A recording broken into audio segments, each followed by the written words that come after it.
Hi guys, today I am reading Bat in the Waiting Game, Chapter 16, The Sleepover. Do you think there's time to bake cookies before they get here? Janie asked Mom.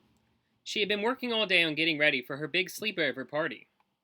3 friends from her school musical were going to arrive any minute, and Bat had been watching her flurry of preparation with curiosity and maybe just a touch of jealousy. You already made brownies and ordered pizza, and had Mom take you to the store for 3 different kinds of juice, Bat said, thinking that with 3 different kinds of juice, Janie shouldn't be so selfish about not letting him open even one until the guests arrive.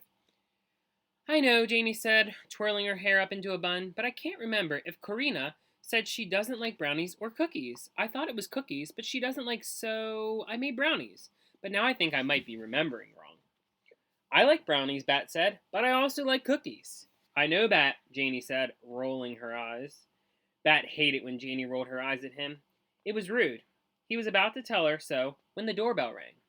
They're here, Janie yelped, and she ran out of the kitchen. Soon the house was brimming with noise. Janie and her friends seemed to have forgotten the whole concept of inside voices. Bat peeked through the kitchen door. One of Janie's friends saw him and waved. Bat waved back, then headed down the hall toward his room. Janie, he heard a girl's voice ask, didn't you tell me your brother is autistic? Uh-huh, said Janie. So is my cousin, the girl answered.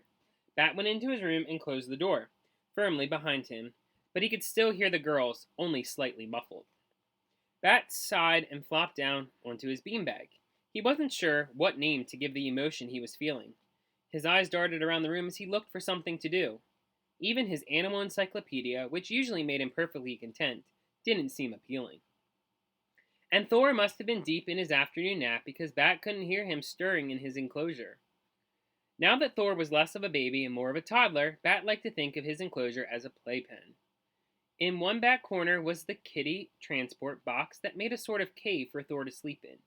In the other back corner, newspapers acted as a bathroom for the kit, who had quickly learned the right place to go.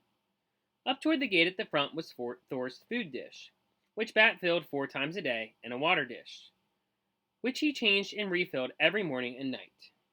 Hanging from the gate was Thor's sling, which he used to disappear into, but which was getting a little tight. Mom knocked on Bat's door. He knew it was her because she always knocked in a little pattern, knock, knock, pause, knock. Come in, he said. Mom opened the door, and the girl's noise got louder.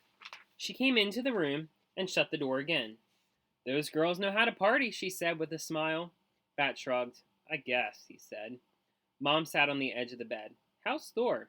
He's taking a nap, Bat sighed, and for no reason his eyes filled with tears. Oh, little Bat, said Mom, as she stroked his hair. Are you feeling lonely? Bat shrugged. Maybe, he said. Mom pet Bat's hair in long, slow strokes. It felt nice. Hey, she said. I have an idea. What? Said Bat. Do you want to call Israel and see if he'd like to come for a sleepover? We could break out the trundle bed, Mom said. Bat had had a trundle bed as long as he could remember, but the only person who had ever slept on it was Janie when they were younger, and he could sometimes talk her into sleeping in his room. Do you think he'd want to? Bat asked. Only one way to find out, Mom said. It turned out that Israel did want to come for a sleepover. Sometimes life meant lots of waiting and not knowing, but this time everything happened fast.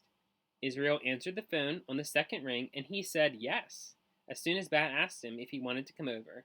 And then Bat's mom talked to Israel's mom, and within half an hour, it was Bat's turn to open the door when the doorbell rang, and it was his friend standing on the front porch holding a pillow and a knapsack. Hi, said Bat. Do you like brownies? They're my favorite, Israel said with a grin. And then he came inside.